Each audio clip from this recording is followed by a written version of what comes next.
Karon guys, kaponon ato na pangatagag sa iyo nitong manok kay naman kita na po'y lakaw karon, importante sa atong tagan natin sa iyo.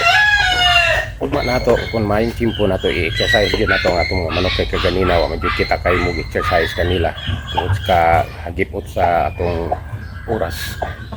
Ugma nato kini exercise gyud nato sila.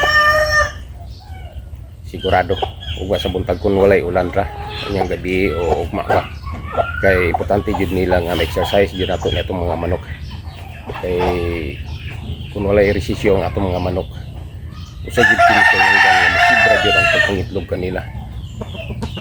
Ang pag-exercise sa atong mga manok guys, ambi ninyo dako jud kay makatabang nga makapadaggan og itlog sa mga manok, dili kay ato nga pagpakaon lang ang ato ang atimanon kanila.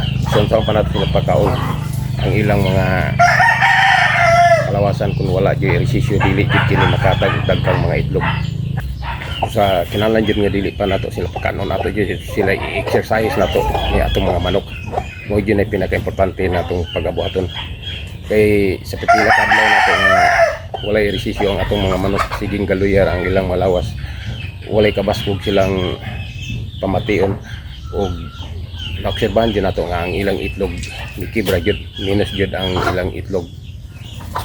Depende diferensya jud kung exercise nato kay atong yung gi-obserbaran atong siging gipadagandagan ang atong mga manok.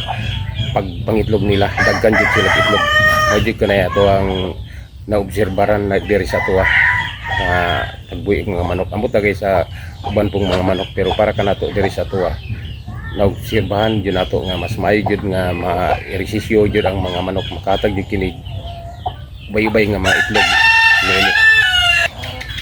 Ato yung gi-obserbahan nato ang mga panahon nga gi-exercise nato ang mga manok. Kun sa panahon pud nga wala ta mag-exercise kanila, gibrada jud ang ilang itlog bisan pang pagkaon kanila, pinamenti man jud ang atong paghatag ra, wala man jud yung mikibra, wala pud yung midagkan, steady jud ang atong paghatag kanila mga pagkaon pero mikibra jud ang ilang itlog. Wala jud sila yung mga ehersisyo kay niara man gud sila sulod diri sa coral diri nato magtuyok na itong mga manok. Wala man lahi man sila itong mga native nga mga manok nga magsige sila pangaka dito sa gawas, daghan silang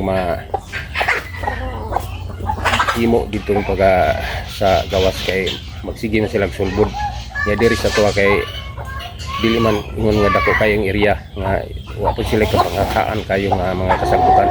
Diferensya man tong naay mga kasagbutan nga kapanghakaan kay ang ilang pagkaka sa ilang mga tiil usa ka ehersisyo na daanan nila nga magsige po sila sulbod sa mga lugar nga layo-layo kaysa ingon ining nato siyang gikural sila wala sila ehersisyo ang ilang mga itlog kibrada gayon. Mao jud kana ang technique nato guys nga makapadaggan jud kita itlog sa atong mga manok. Kinahanglan jud exercise jud nato permi ang mga manok nato.